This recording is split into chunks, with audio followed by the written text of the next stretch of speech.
Ladies and gentlemen, it gives me a great pleasure to invite to the stage the CEO of the Ayn Rand Institute, Tal Tsfany.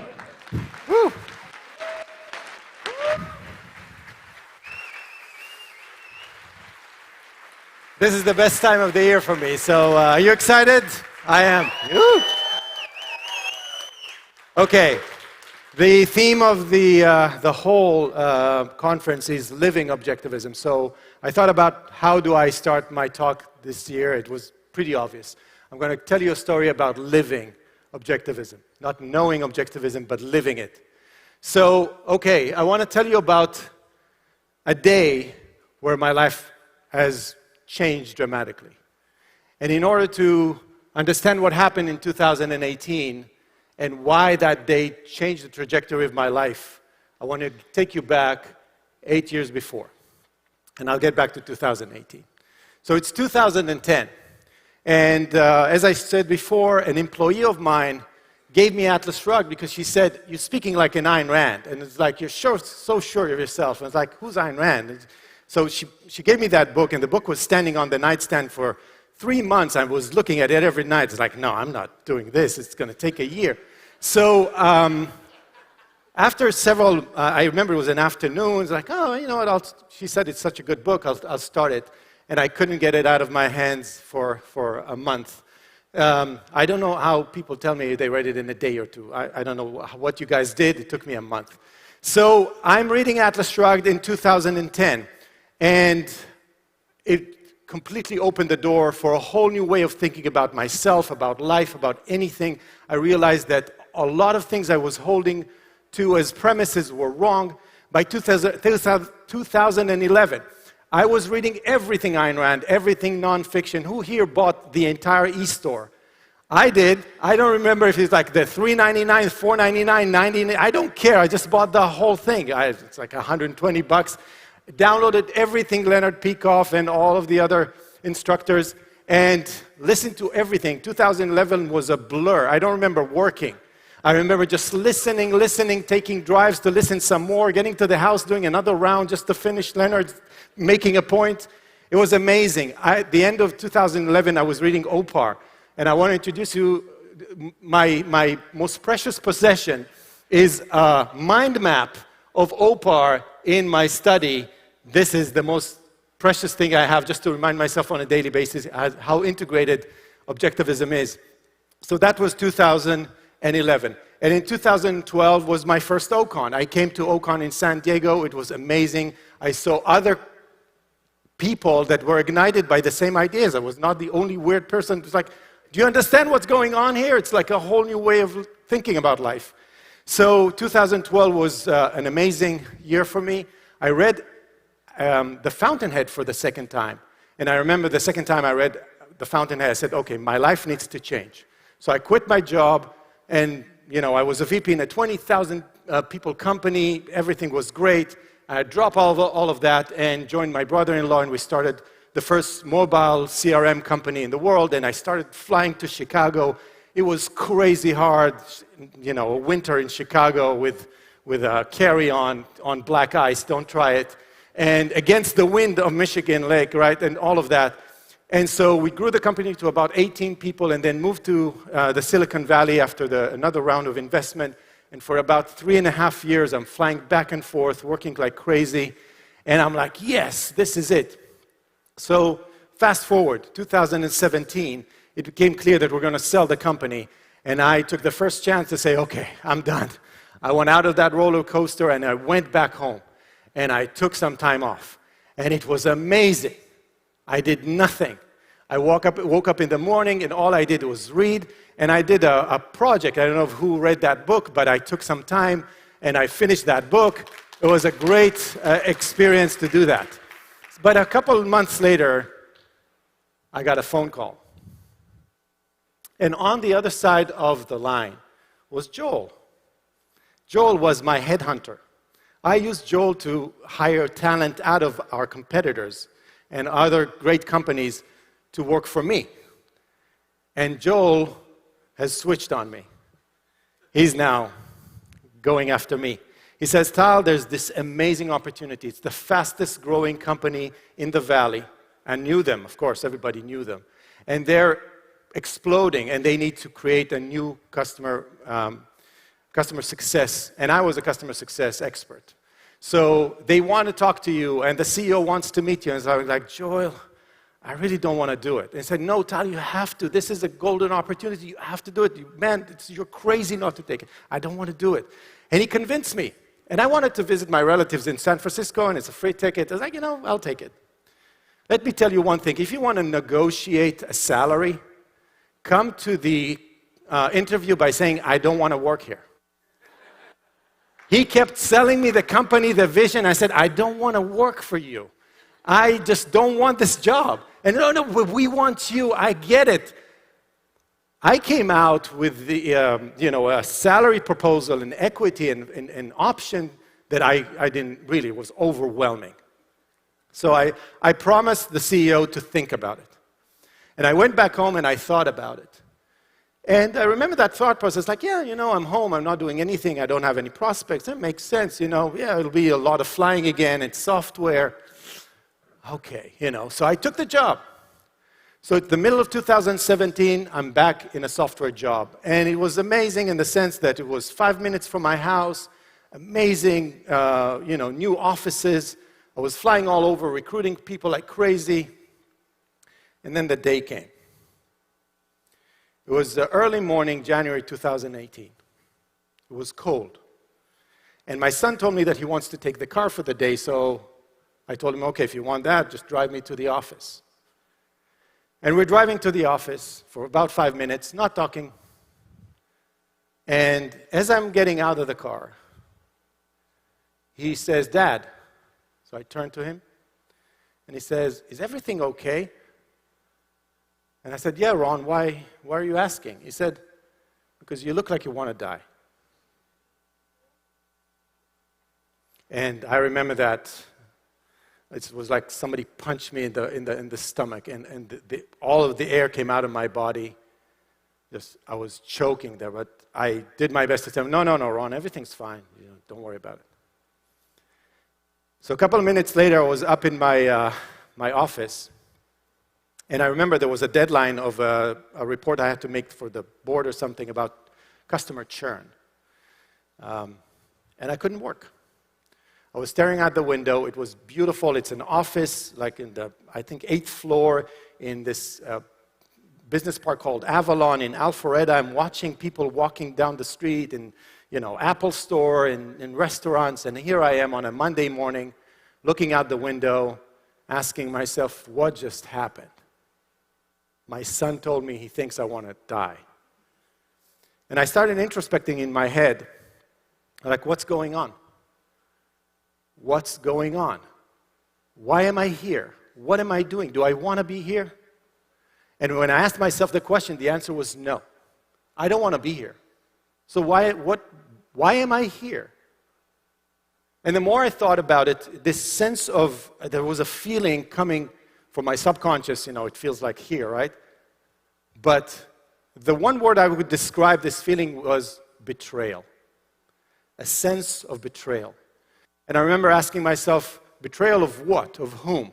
And the answer was you and your true values and the things you know you want to do, but you're not doing it.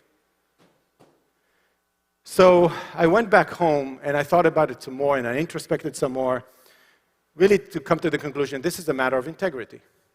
How many of you went to the lexicon 100 times to read the same definition by Ayn Rand? You know what I mean? I mean, like, what is integrity again? So I went to the dictionary again, or the lexicon again. Thank you for everyone who made that possible. You're in the room. So, and I read it word for word. And it says, integrity is loyalty to one's convictions and values. It is the policy of acting in accordance with one's values, of expressing, upholding, and translating them into practical reality. That's integrity. And I didn't have it. So being in my office on a Monday morning was not what I wanted to do. It was not my value. It was chosen for me, and I compromised. So reading some more, I learned about this term that Ayn Rand coined called a dichotomy of mind and body. And I really wanted to understand it more. By the way, who did not listen to this course, Understanding Objectivism? Who did not? Don't be shy. Okay. So my hypothesis is that you can't really understand Objectivism without listening to Leonard talk about what it means to understand Objectivism. And when I listened to that course, I was like, oh my God, that's what I needed. So when I listened to that course, it was obvious to me that Rand saw it everywhere, and Leonard saw it everywhere. And it's very easy to see it when it's outside of you. So it's beautiful, how we all can easily see the dichotomy between the people in the ivory tower, the intellectuals, and the people, the producers, the businessmen, and the dichotomy between them, where one side is blaming the other of being unintellectual, unprincipled, pragmatic, superficial, materialistic, greedy, whatever you want. But this is the ivory tower looking down at the producer, the businessman, right, making profit, and that's what they think about it. And on the other hand, that's where I was. When you think about the intellectual in academia, come on, those guys are detached, they're irrelevant, they're incompetent, they're isolated, they're impractical. And this is the dichotomy that, again, Ayn Rand called the mind-body dichotomy. And in more technical terms, it's empiricism versus rationalism. The rationalists are up there in their ivory tower, imagining a world, perfect world of forms, if you will, and reality doesn't align with it, so the hell with reality. And on the other side, the empiricists saying, come on, principles, that's good for those guys. We're living in the real world. It's messy. It's Tuesday. Tuesday is not the high integrity day, right? So you strike a deal and you compromise. And I really felt like that. And I felt that what happened to me is that I was a complete empiricist. And after reading Rand, I went all the way to the other side, thinking, wow, now I found the ideas, and reality doesn't align with it anymore. And when I went even deeper, and this is really the first thing Ayn Rand decided to focus on when she turned into nonfiction, she wanted to deal with that, and she created this wonderful essay called For the New Intellectual. And when you go and read it, it's amazing to me how it starts. It starts with the word, when a man, a business corporation, or an entire society is approaching bankruptcy, and then she moves on to make all of the other points. And I was astonished when I read it because she didn't just see it in society as a whole or in business. She saw it in people, this dichotomy of mind and body. And that's what I felt. So, as Ayn Rand usually does, she identifies a problem and she delivers a solution. She gives us a vision of the positive. And she sees the unity of those two, of thought and action, into one unity of integrity. And the vision was just, overwhelming to me when I really understood, because I felt like she wrote the New Intellectual for me. It's a call to action for someone like me. And I want to just quote her vision for this unity of thought and action. The unity of thought and action is the new intellectual will be a reunion of twins who should never have been separated. The intellectual and the businessman. He can come from among the best, that is, the most rational, men who may still exist in both camps. Not two people. One, you, thought and action. You're both an intellectual and you're a business person.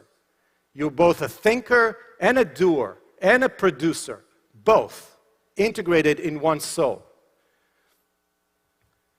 And she actually says, and this I didn't know, I had to find it in Ayn Rand's journal, she says, happiness, which is possible only as a result of virtue, as the full integration of your reason and your action. She even tells you cannot be happy if you don't think about it, and then reason, and of course, act. I took it very seriously. A couple of days later, I made a mental decision. I'm not compromising ever again. And that had consequences. I quit my job. It was the hardest phone call I ever made because the guy hired me several months ago, and I don't know if you know what a cliff is when you get a lot of options, but they only come into effect after a year. I was like 6, 7 months in. It was a lot of money. But I made a mental decision. It's not me. It's not what I want to do with my time. By the way, I don't know what I'm going to do next, but I'm not doing this. I'm not getting to the point where my son, when I exit the car, thinks I'm going to end my life or something. So I took it very seriously. And was it easy? No, it was very hard. I didn't know what I wanted to do next. It was not clear to me, but I made the work, I did the work of figuring out what are my true values? What do I really want to do? What does it mean not to compromise? Compromise on what? So I have to define exactly who I am now, all of the ever-evolving values that I wanted to pursue, and how I'm going to enact them in reality. And that's what came. I remember it was an afternoon, I called Yaron and I said, you remember we talked about this idea of me being an ARI? And I actually was not even, if you will, ready enough. So I asked him if I can consult. So I started consulting, and then in June of 2018, I started working for the Institute. Just to summarize, what happened since is, think about starting at a point where your son sees on your face like you want to die, to where I have a podcast called The Happiest Man Alive. So the rewards, thank you.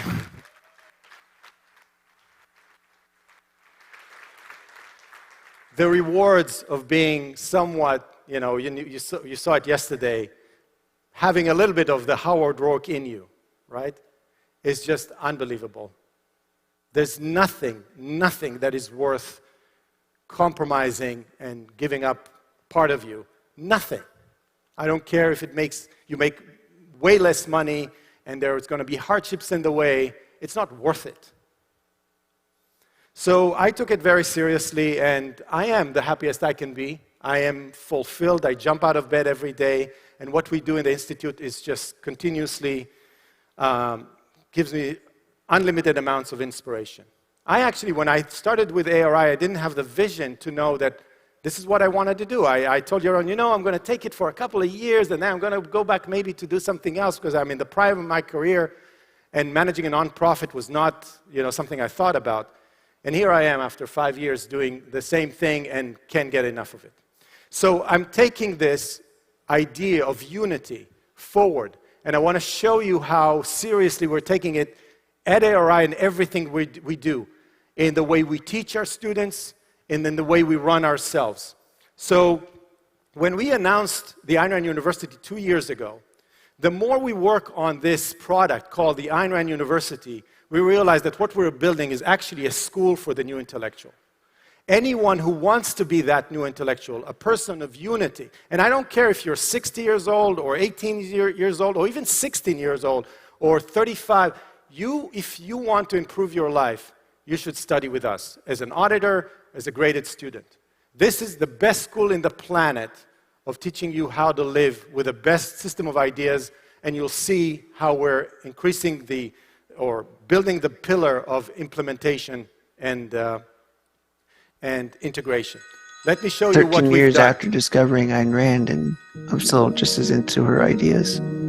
AI about the characters is that they're focused on their own values, focused on their own lives, focused on their own personal achievement, being their best, achieving the best in life, and maybe trying to figure out what is the best way to live one's life to the fullest. I was so full of guilt and self-doubt, and I thought very poorly of myself. Rand showed me the right ideas can actually change your outlook and your own self-perception. It's exposing me to all sorts of areas that I'm now finding incredibly useful on a daily basis in my life that I just never even considered before. I can actually apply this knowledge in spreading objectivism, which is one of the main things, if not the main thing I want to do with my life. It's like a shot in the dark sometimes to try to make an intellectual career, but there's a big community of people who want to help you succeed. Having such amazing tutors, the possibility to ask people like Onkar Gate, Ben Baer, and Aaron Smith, and Keith Lockett really was a huge opportunity for me. It gave that clarity to my life, that kind of certainty and understanding about the world that really enabled me to feel like I can go out and pursue what I want to do. This is great. So, for me to hear students talking about this in terms of how it impacts my life, you know, if you took us, 10 years ago, we were a school for objectivism, the ideas. We were teaching objectivism. And this whole aspect of what does it mean to you in your life? Where are you right now? What are you struggling with? What are your values? What are you doing about it? All of that is what leads to this level of impact that you see from our students. So I want to share with you of what we're doing in those two pillars of ARU. One is the thought, the courses, the knowledge that we are offering and delivering to our students, and then we'll talk about the action. So for the part that has to do with knowledge, I want to introduce you to Keith Lockett, our VP of Education.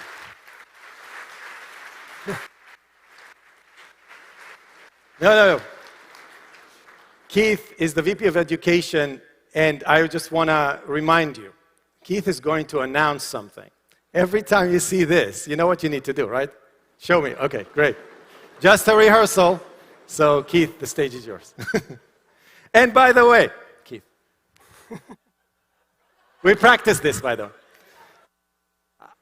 If you missed the announcement yesterday, right now, live, if you go to aynrand.org/fountainhead, you will see this. It's a new website called The Blueprints for the Fountainhead. And if you haven't seen this and you want to ask more questions about what this is one of the most amazing things we've ever done.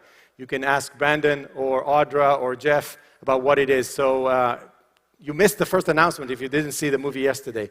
It's unbelievable. And with that, I give you Keith Lockett, VP of Education. Okay, thank you, Tal. Is this on? Okay, so what is this school for the new intellectual? What is Ayn Rand University? Well, in essence, it's an expansion of what we used to call the OAC, or Objectivist Academic Center. It's our, what are we doing there? Yeah. It's an expansion of the OAC, or Objectivist Academic Center. It's our program of online courses that offer an advanced study of objectivism. So to truly learn how to live objectivism, to achieve this integration of mind and body, thought and action that Tal is talking about, to learn how to implement objectivism in one's own life, you need to see how it applies to broad areas of human life. So last year, we announced an expansion of our course offerings into other subject areas so people could see how objectivism applies to other fields of study. So on top of our core courses on objectivism and on the art of objective communication, we offered courses on literature. We added a course on science. We added courses on law, politics, and culture. We added a course called Philosophy, Work, and Business that focused on how to leverage objectivism in thinking about work and career. We added more courses on philosophy and even more courses on objective communication skills. And the result was amazing. Just in terms of the sheer quantity of learning, I want to show you this graph. So this is showing you the total number of course hours that our students took. So just in terms of the amount of learning that happened last year, you can see we nearly doubled the total number of course hours that students took in the program. So we have more students taking more courses than we've ever had before.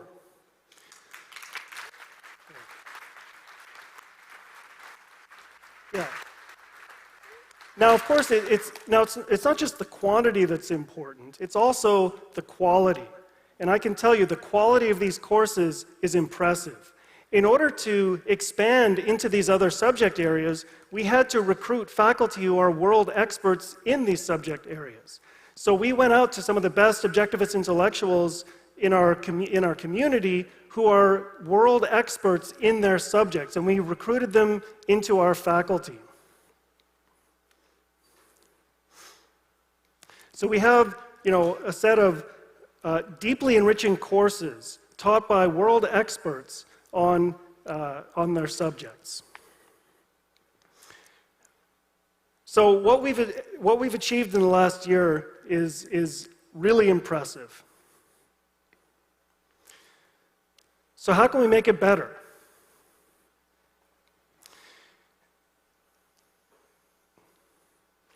You know, we're not going to be content to just settle for mere greatness here, right? We can always improve.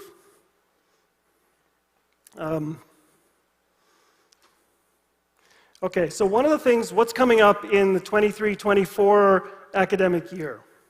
Well, one of the things we can do is we can add new faculty members. So, actually, I'm going to go back here. So, I've already told you how impressed by the faculty we are, right? But if you look at this list, you'll see there's some conspicuous absences on this page, right? There's some people on our wish list that we would love to have teaching for us. So the first thing I want to announce to you is that we're going to have 3 new faculty members, 3 new ARU faculty members teaching 3 new courses in the upcoming year. So who here would like to take a course on Plato and Aristotle from Dr. Greg Salmieri?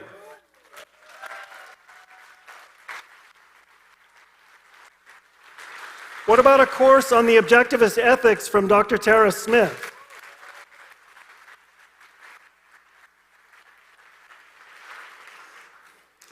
What about an introduction to psychology from Dr. Gina Gorlin?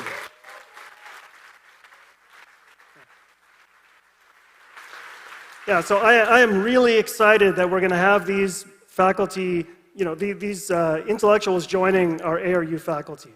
So what else is coming up in the 23-24 academic year? Well, the main thing we're focusing on is fine-tuning and optimizing the program. When we introduced all these new courses in all these different subject areas, we didn't really impose much structure on it. Okay, we wanted our students to just explore all these new subjects. So we didn't have any required courses. It was sort of like an all-you-can-eat buffet. We just sort of opened it up to let them take whatever they want. And some students, you know, took maybe 1 or 2 courses. Some students took 6 or 7 courses. You know, we had some students come up to the buffet and pile too much food on their plate and they couldn't finish it. So the program wasn't necessarily optimized to create the optimal outcome for every single student. And that's something we can improve on.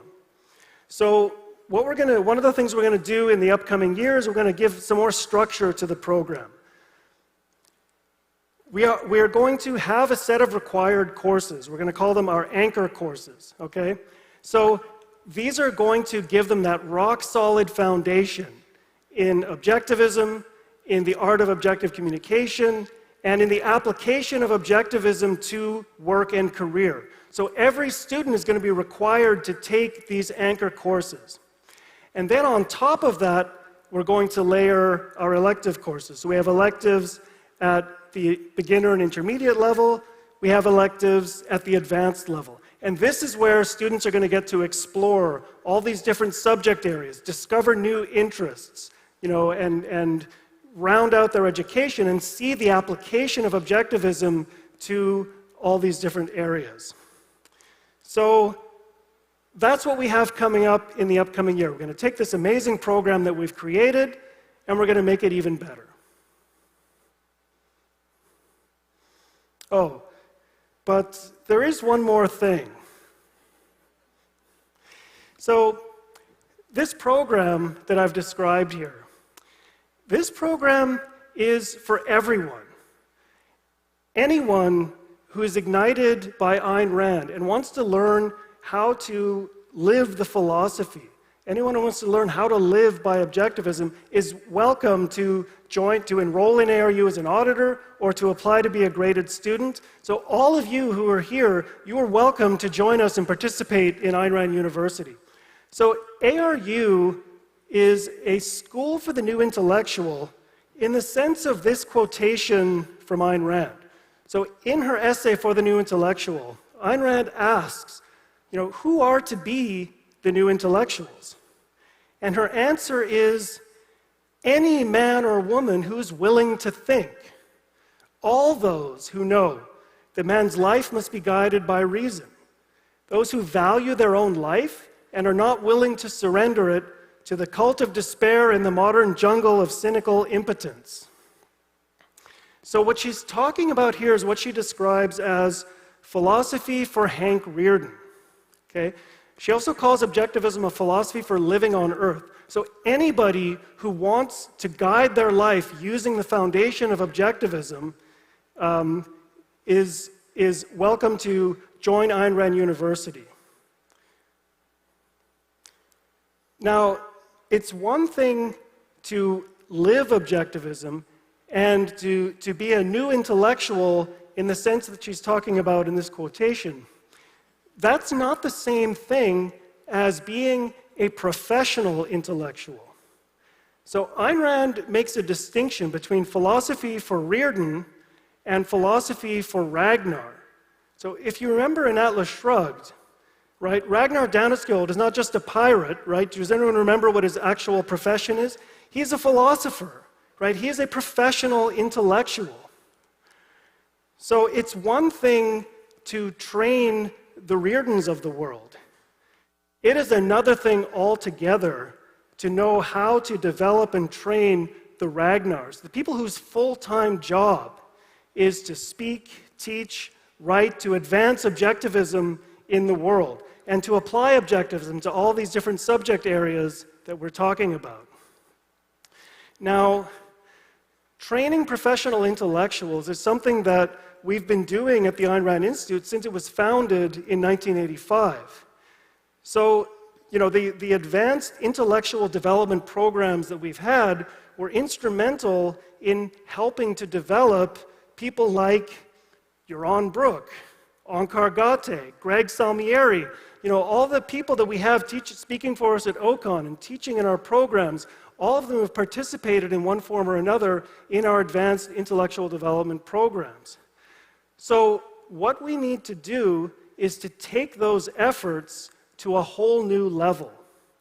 And this is the most important thing that we can be doing today, because as Ayn Rand also writes in For the New Intellectual, it's the professional intellectuals who set the direction of the culture. It's the professional intellectuals ultimately who change the world.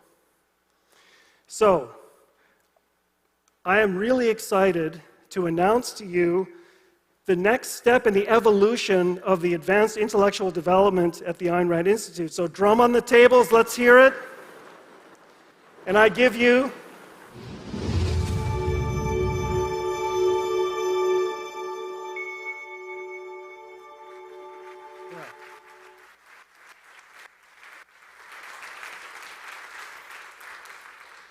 the Ayn Rand University Graduate Center.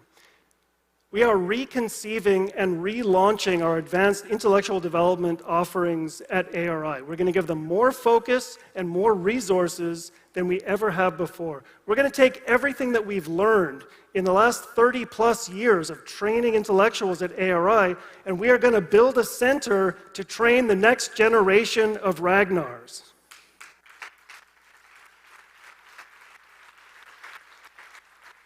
So we are going to make a massive investment in this program.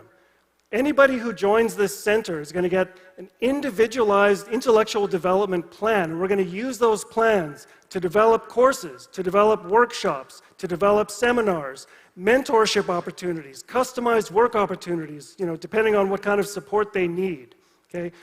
Our goal is to train new intellectuals who exemplify the integration of mind and body.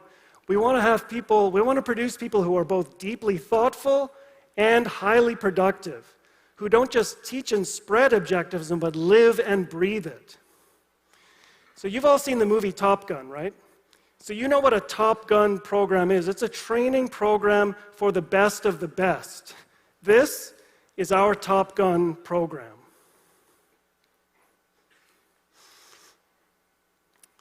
So the Ayn Rand University Graduate Center is going to sit on top of Ayn Rand University as its foundation. All those students taking all those courses that I just talked about, that's where we're going to find the talent. We are going to handpick the best of the best from among our students to recruit into this center. We are monitoring the progress of every single student who gets admitted to Ayn Rand University. So if you're a student who's enrolled in our program, if you're taking courses with us, we're already keeping an eye on you.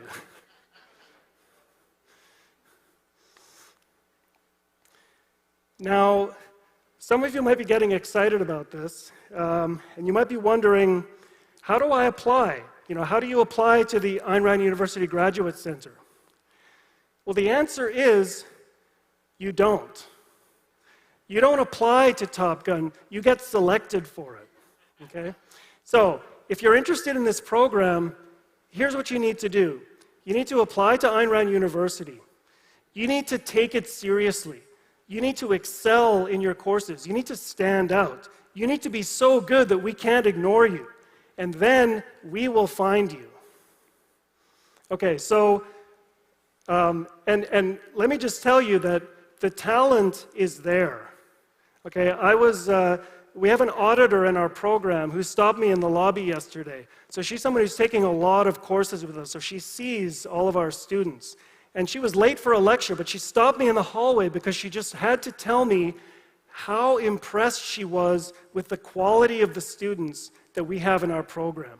And I couldn't agree with her more. If you're just wandering around OCON and you talk to some of the students who are in our program, I think you'll agree. We have the talent. We have the faculty. There's never been a time when we've had more resources that we can invest in this program. So we are ready, and we are going to build the Ayn Rand University Graduate Center. Thank you. Awesome. I loved it. You know what you need to do? Nothing. We're going to choose you. That's great. Okay, so that is really one of, like Keith said, one of the most important things we should be doing, and I think we built the foundation of the Ayn Rand University. You'll see the growth numbers later on that will feed this Top Gun school of the Ayn Rand University Graduate Center that we're going to pour a lot of resources into. And like Keith said, it's 35 years of experience plus new things that we're adding to it, and every person in that program will get everything they need. Now, will they succeed? We don't know. It's up to them, right? Some of the investments you make in companies, they go down, and some become unicorns, and you become, rich and famous and happy. So this is the essence of the Graduate Center. We're very, very happy to launch it this year. We're going to put a lot of resources, and hopefully the people who are going to stand on this stage in decades to come will come from this place. I'm really happy. Okay, let's move on to the second pillar of what we're doing. And I want to say, we were in a cabin together in Colorado when I asked the question, okay, we decided we're going to have two pillars to this thing we're going to build, right? Who's going to do it? There were 11 people in the room because we realized that we need to build another pillar of implementation, of action. And Don raised his hand and said, I'll do it. And I think Don was the perfect candidate to do it. So without further ado, I want to invite Don, our Director of Coaching and Mentorship.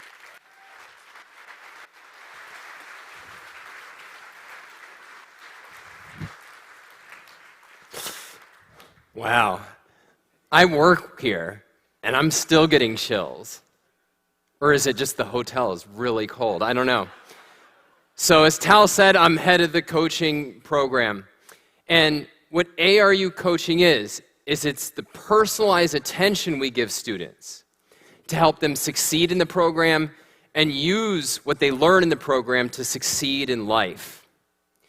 Now, you can get coaching in all sorts of things in the culture, right? You can get coaches for your golf swing. You can get coaches to pass the LSATs. You can get coaches for coaching. But there's nowhere except ARU that you can get coaching in how to live objectivism. Now, we have always emphasized, as long as ARI has been around, that objectivism is for the sake of living, that it's for living on Earth.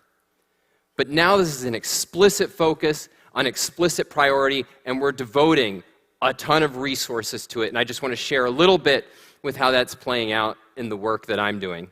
So let me take you back 1 year ago. I was on this stage sharing with you after a few months at ARI, what coaching was and how it was going. So this was our coaching team. And I had just finished working with a pilot program of 13 students. We met every other week, talked about anything they really wanted to talk about. It was an experiment. But the results were way better than we expected. People were getting jobs, they were enthusiastic, they were performing better in class. So we all gathered together and looked at each other and said, we need to make sure every single student at ARU has this. And I said, okay, Tal, how long do I have? And it was, now. They need to have this now. So here's what we've done over the course of the last year. First of all, we quadrupled the coaching team. Yeah, they deserve it.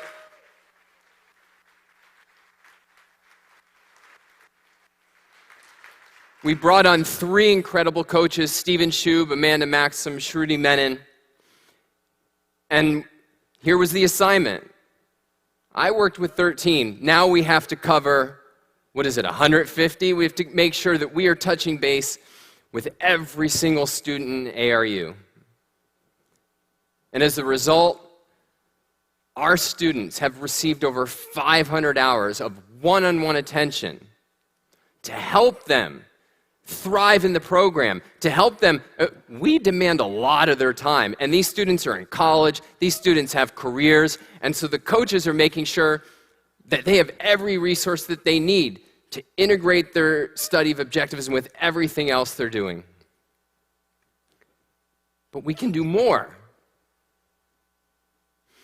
So the next thing we decided to do is, it's not enough to have coaching the way you have a guidance counselor, somebody you meet outside of class. We're taking coaching and we're going to put it into the classroom. So, Tal, Ankar Gate, and I, we created a class that you can think of as a coaching-centric class called Philosophy, Work, and Business. And so, part of it is explaining to people the virtue of productiveness. But we thought, no, what we want to do is take that a step further. We want to help them actually figure out, what kind of career would you find fulfilling? And how do you actually achieve it? And we thought, we're 3 pretty successful people. We can give them good advice. But let's go bigger than that. Let's take leading figures from around the objectivist movement, people who have been wildly successful. Let's bring them into the classroom and let our students hear from them about how they think about achieving a fulfilling career. So we got intellectual leaders like Alex Epstein, and we got business rock stars like entrepreneur Keith Schacht, and many more. And the students loved it. And I sat there going, where was this when I was their age? Let me give you one quick story that I think illustrates just the power of our approach to really focusing on action. So a few months back, one of our students, Nicholas Krusek, who's a music teacher, came into coaching and he told his coach, Stephen, I want to be an objectivist intellectual. And he worked with Stephen. He took our philosophy, work, and business class, and he came to all my office hours, and we talked about what goes into becoming an objectivist intellectual. And he just got lightning focused, and I'm excited to say that yesterday, he took a major leap forward towards that goal by giving his first OCON talk. Those of you who saw it on Wagner,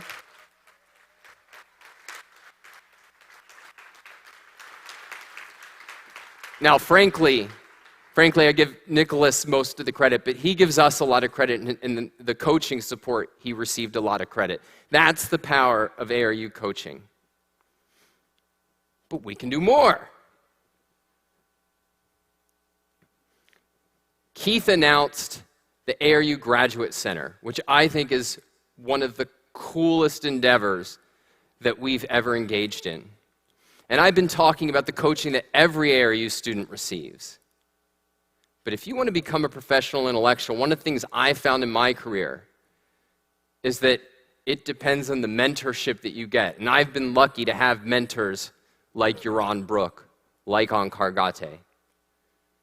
So if you're part of ARU Graduate Center, what do you have to look forward to? Well, what if you get one-on-one mentorship from people like Yaron Brook, or Tara Smith, or Greg Salmieri, or Shoshana Milgram, or Harry Binswanger? Anybody would find that valuable?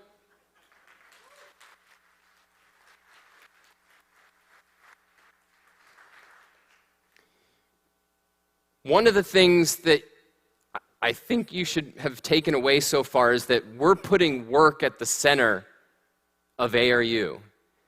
And that's because Ayn Rand put work at the center of a moral life. And so, yeah, we've taught classes explaining the virtue of productiveness. We've done coaching in classes, helping you figure out what you want to do, and advice for getting to where you want to get. Maybe we should do more? Let's hear that drum roll. Come on. I've been super excited. I've been waiting to tell everybody about this, and finally I can. We're announcing ARU Launchpad. What is this? No longer are we just going to encourage you to find a career that you love. We're going to actively find and match our students with work and internship opportunities. Let me show you how this works. Starting this quarter, if you join ARU, you'll be able to go to this website and find dozens of companies offering hundreds of internship and work opportunities to you. If you look around at other successful movements, intellectual movements, cultural movements, all of them offer support to help people take steps on the road to success. And look, we've done it sort of ad hoc. A lot of the ARI people in the back, for example, how many of us were found through ARU or the precursors to it, right? But now we're going to do it systematically and at scale. So where did all these opportunities come from? They came from you. We informally reached out to our network, and that's how we got the 40 or so businesses who are in there right now. But now we're going to go even bigger. So if you would like access, if you're a hiring manager, you run a company, and you would like access to these talented, hardworking, intelligent, ambitious students, email launchpad@aynrand.org, and we will walk you through the steps to get access to them. And to you students, let me just say, I'm so freaking jealous. I got interested in objectivism when I was 15 years old, and I wrote a letter to ARI saying, I'm excited, I'm enthusiastic, what more is there to do? And I got a letter back, and it said, once you're ready in graduate school, we've got all kinds of things. I didn't even know what graduate school was. But now, from day one, you become interested in objectivism, you apply to ARU, then you have a whole team of people giving you everything you need to achieve your dreams. Tal, let's hear what's next. Thank you, John. Thanks, man. Awesome. Okay, so ARU Launchpad. I know that, a lot of people go to college to, find a job. And we were thinking about, we want to help our students find jobs. So you saw, and like Don said, we just reached out to a couple of friends, and we got hundreds of job opportunities. So again, if you want to get, competitive advantage, and some companies there actually are already doing it. We have the best students. I mean, the most intellectual, the most intelligent. The self-selection process that happens in ARU is unbelievable. So if you own a company or you're a hiring manager, again, reach out to us and we'll post it on and you'll get the best talent. So next thing is, as I said every year, if you flew from somewhere to be here in this room, I see you as stakeholders at ARI. I regard you as stakeholders to the point where I want to give you an inside view of what's going on at ARI and how we operate. So talking to you as directors on our board. So at ARI, as I said, we're taking this idea of unity of thought and action, not only to how we teach, but how we operate. And we take it very, very seriously. So let's talk about what's going on at ARI.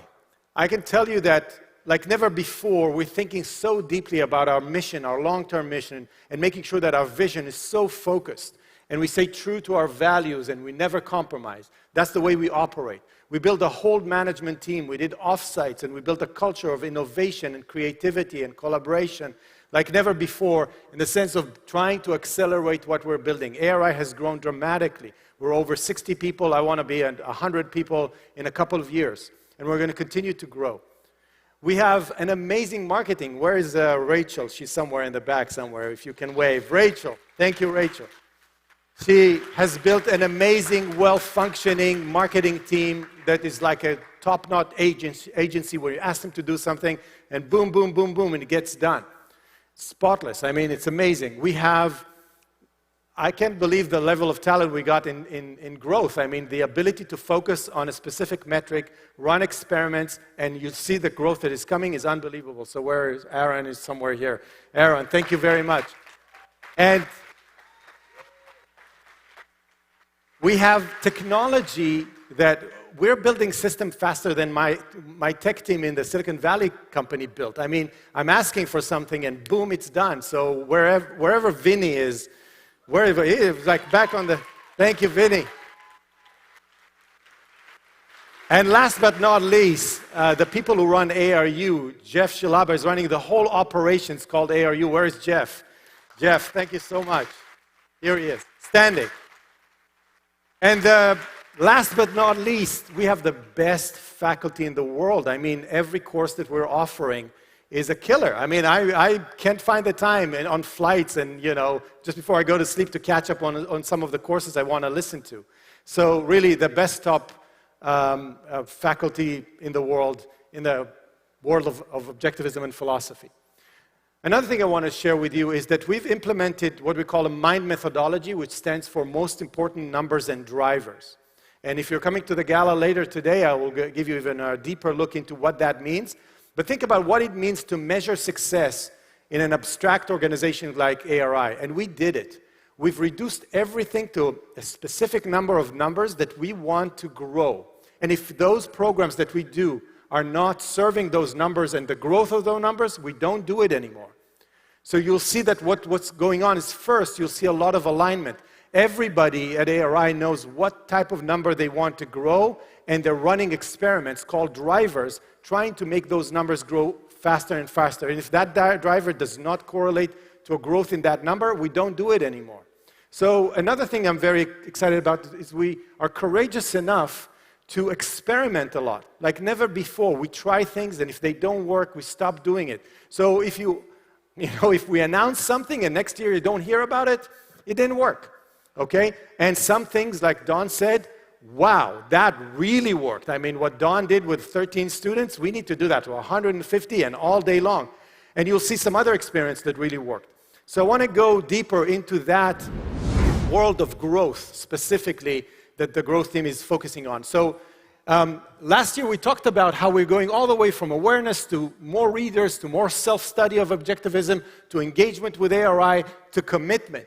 And I want to share with you some of the most successful experiments that we've been running and share with you the results. And we're laser focused. I mean, we can measure everything right now with our technology. Who's watching what, when, how do they move from one thing to another on our website, if they download a book, if they submitted an essay and they showed up to one of our conferences. All of that is measured. And we can be laser focused. So let me give you an insight. Look, you don't know what that means, right? This is what we've done last year.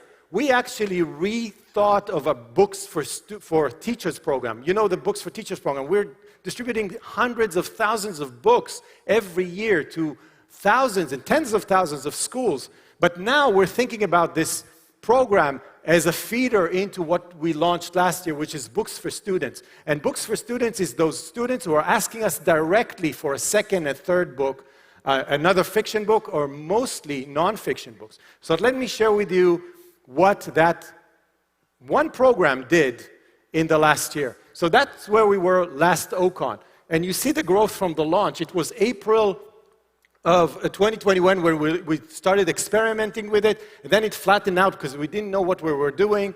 And then it started growing just before last OCON. And we're really excited about this. You want to see where we are today? This is this year.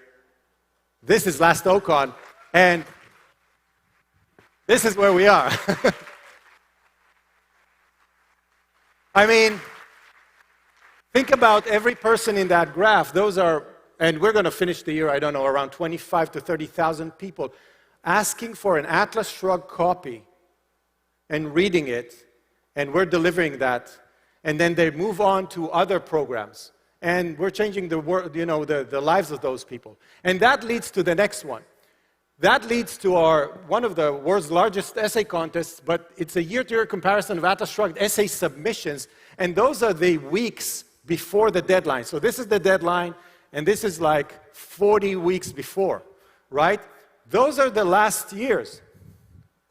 And because we've decided to focus on converting more people from the top of the funnel into the essay contest, look at where we are.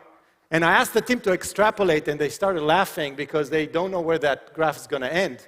But honestly, think about what that means. That means that every student here not only read Atlas, they're sitting down to write an essay about it and answer the prompts. And I don't know, we're going to finish with what? 5,000 people, you think? More? Okay. 5,000 people reading Atlas Shrugged and writing something, so we have to evaluate it. This is unbelievable. This is really taking the funnel in the middle of it and kind of expanding it even more. And that leads to the next one. The next step is those people are moving on to our nonfiction reading group. Another experiment. We said, why don't we start some reading groups with our junior fellows? It's a nice thing for our junior fellows to do. So we started them, and then people started signing up. And guess what we found out? We found out that if you open reading groups all over the world, led by junior fellows with The Virtue of Selfishness, Capitalism, the Unknown Ideal, Romantic Manifesto, Philosophy Who Needs It, and even Introduction to Ayn Rand's essay, which is a collection of essays, just guess how many people want that. This is the number of people who have joined in the last quarter. This is Q2, Q3, Q4 last year, and those are the Qs coming up. And this is 281 people taking the time every week to come to a reading group and read nonfiction together. And so we've quadrupled from last year to this year, and it's going to continue to grow. And this is the #1 feeder to the Ayn Rand University application process.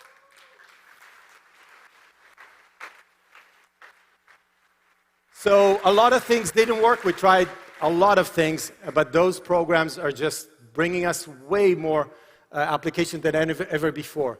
And the ultimate result is, look at the dark green is the number of new enrollments coming to ARU, and the number of the light green is all the people that we have right now in the program that are learning in ARU. And this line, if this line continues to grow, think about what it means. It means that we're sending to the culture more hundreds of people equipped with the power of the ideas. And what they're going to do with it, I don't know. They're going to be successful businessmen and women. They could be academics. They could be people who change the world. And that is our vision. Thank you.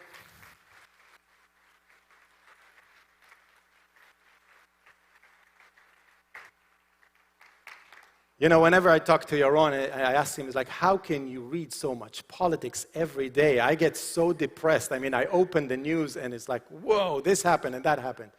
So if you are frustrated what's going on in the world, if you're frustrated with the lack of attention and the span of attention of the new generation, if you're frustrated about or concerned about what's going to happen, from where I stand, literally I see a lot of light, because from where I stand, I see a new generation of readers, a new generation of people who are ignited, and not only ignited, but now that we've paid a much broader path for them to come toward understanding objectivism in a more powerful, in-depth way, there's a whole influx of people coming our way.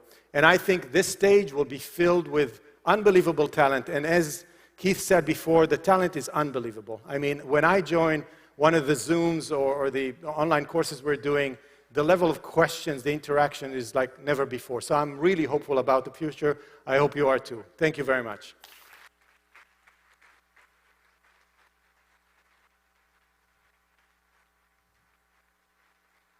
So you might ask yourself, just before we finish, what is that thing? And I don't know who made the decision to say, don't open till Tal says so. But I guess I'm saying you can open the box right now, and we can go through it and see what's inside the box. So inside the box, the first thing you'll find, don't go deeper, by the way, let's do it step by step, just the first thing, don't touch the other things.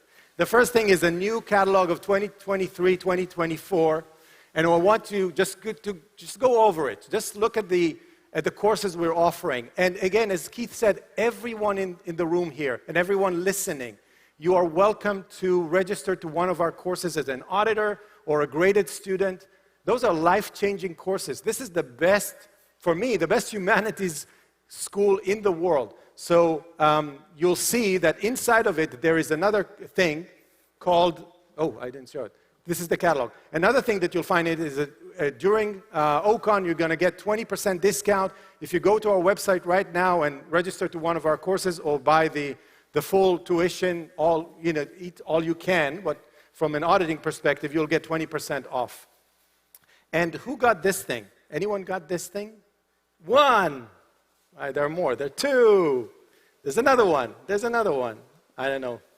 Three. Okay, so you guys got an Ayn Rand University course auditor pass. You got it for free. So come talk to one of us and join us for free. Okay, the next thing. Okay, are you with me? After that, we got the book. You got a book? Anyone raise the book? Okay. So I'm really proud. I mean, Don has been an unbelievable, yeah, he deserves a round of applause.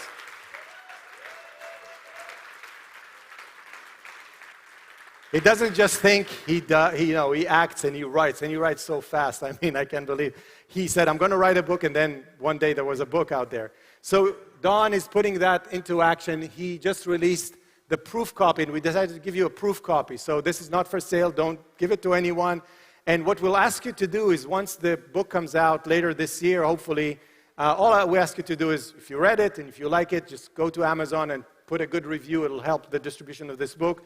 This is literally what we're talking about. This is an individualist's guide to pride, purpose, and pursuit of happiness, a guide to, a powerful account of objectivist ethics and putting your ideas into action. Okay, the next thing. You have another book there, right? You got the other book? No? Let me tell you why.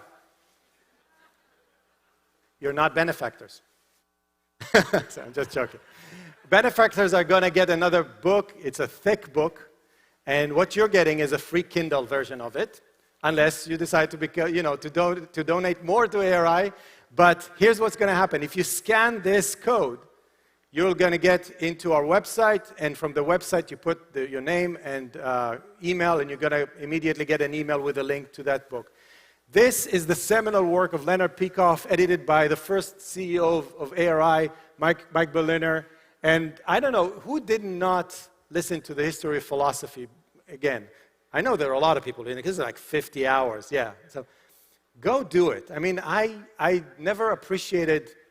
I never really understood history until I understood the history of philosophy. And this is a powerful, powerful journey through the founders of Western philosophy by Dr. Leonard Peikoff.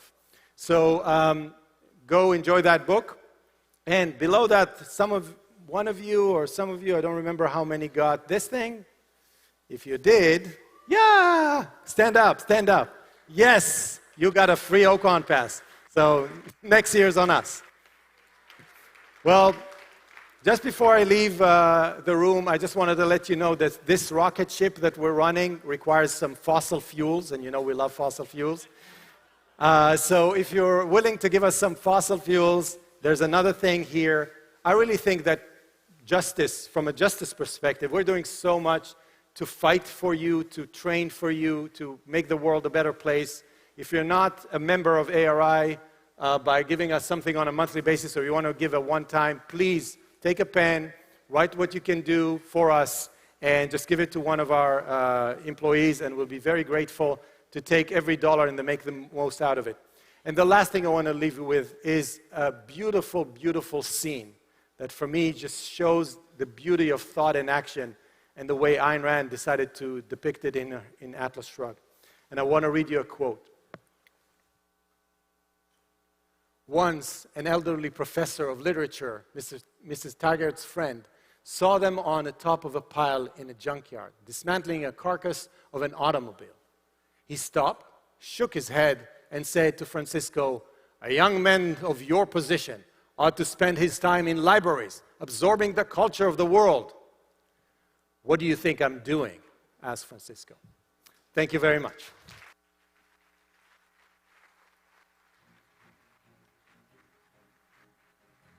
So,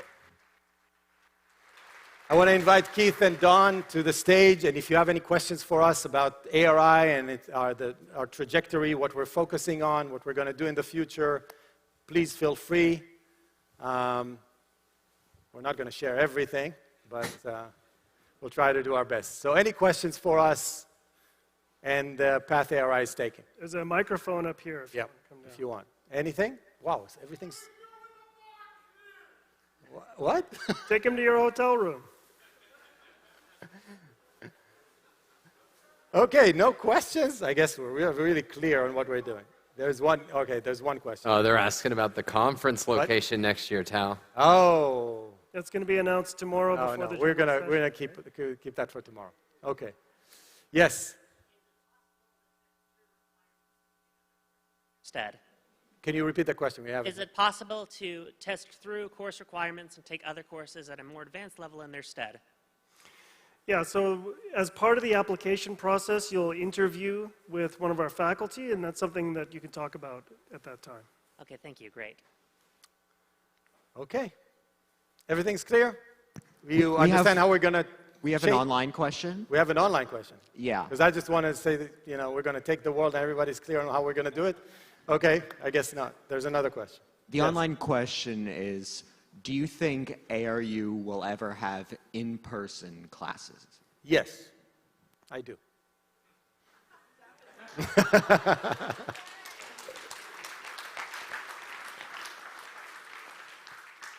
That's it. That's all I'm going to say. Well, we should mention, though, this week, last day of OCON, you'll get a taste in person of ARU classes.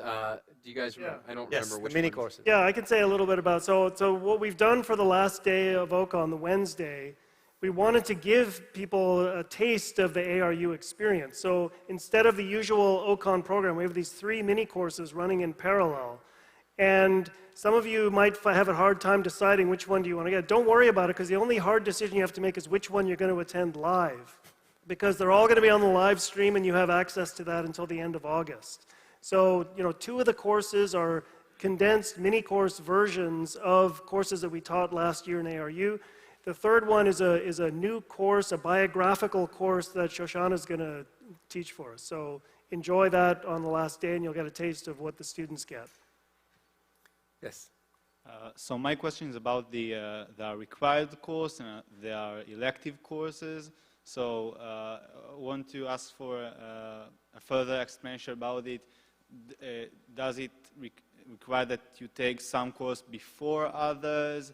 And how many courses you take simultaneously? And what are the required courses? For an explanation. So we can talk about that offline if we really want to get into the nitty-gritty of it. One of the things that we're going to do is, before the start of the school year, every student is going to meet with the coaching team and get an orientation to the program. And the part of what the coaches are going to do is help all the students select which courses they're going to take. For students who are further along in the program, some of the courses you've already taken will count towards those requirements. So you won't have to sort of start from scratch if that's something you're worried about. But we're going to make it very clear how you graduate from ARU. So if you take you have to finish the anchor courses and a specific amount of electives to graduate. So that will become even more clear as we go along. Thank you. Thank you. Thank you so much for all you are doing. It's very exciting. My question was, you didn't say anything about the e-store. I was wondering, even if we have access to lectures till August 31, I'm thinking from OCON 2022, even the lectures that I heard, I took some notes, but I forgot. I wish I could purchase them. So to what extent are the various lectures, courses from OCON and from other... Most of those are on YouTube, actually. If you go to ARI's YouTube channel and search OCON 2022, You'll find them. I just use that as an example. So Yes. it should be, so is the e-store going to be less important in the So I'll give the idea. So we moved the e-store from one platform to another. And by the way, if anyone lost their ownership of files in between, because I know there were some hiccups, tell us about it. Everything that was in the e-store is still in the e-store. We have a new e-store live right now. And like Keith said, we are trying to actually make all of what we're producing right now free of charge. We decided that the best strategy is to give the content for free and remove all barriers. So all of the OCON lectures, it takes a little bit of time. Yeah. But for months to come, we'll release all of the lectures you saw or you're going to see in that week on our video channel. Okay, thank you. Sure. Hi, thank you. Any plans on career specialization courses like early childhood education and so forth? We've got some great leaders in some of those careers. I'll take that. It's really a matter of what ARU is going to become. The focus right now is for ARU to become a humanities school, teaching you how to think and how to live and to equip you. I think that's the role of education and higher education, to prepare you for an adult life. And that's what we're doing. Are we going to specialize to that point? It's not clear, but we might, over time, build schools, maybe schools of education, or school of other areas. But it's not clear yet, and I think it's too early to answer that question. Right now, we're really focused on broadening the scope of the courses we're teaching to prepare anyone for any kind of career they want. And the Ayn Rand ARU Graduate Center is, I would say, the first school for a specific specialization, which is an intellectual journey. Now, within that, you can say there's specialization, but I think if you really want to be an intellectual in one of those domains, this is a school for you. But who knows? Thank you. I saw there was a discount on an auditor pass if you register this week. Is there anything for graded students signing up for next year's tuition for an early sign up? Yes, it applies to all. It applies to all of you. Yes. Thank you so much. So the last question is going to be about a discount? No. Quick question on the schedule of these classes. Yeah. How does it work? Do they all start in the fall? Oh, the quarter. Yeah, we have a quarterly So system. we're on a quarter system that starts in October, so 3-month quarters. So starting in October, and then it continues beyond that. Okay, got it. Thank you. Okay. Thank you, everyone. Thank you. And see you next year.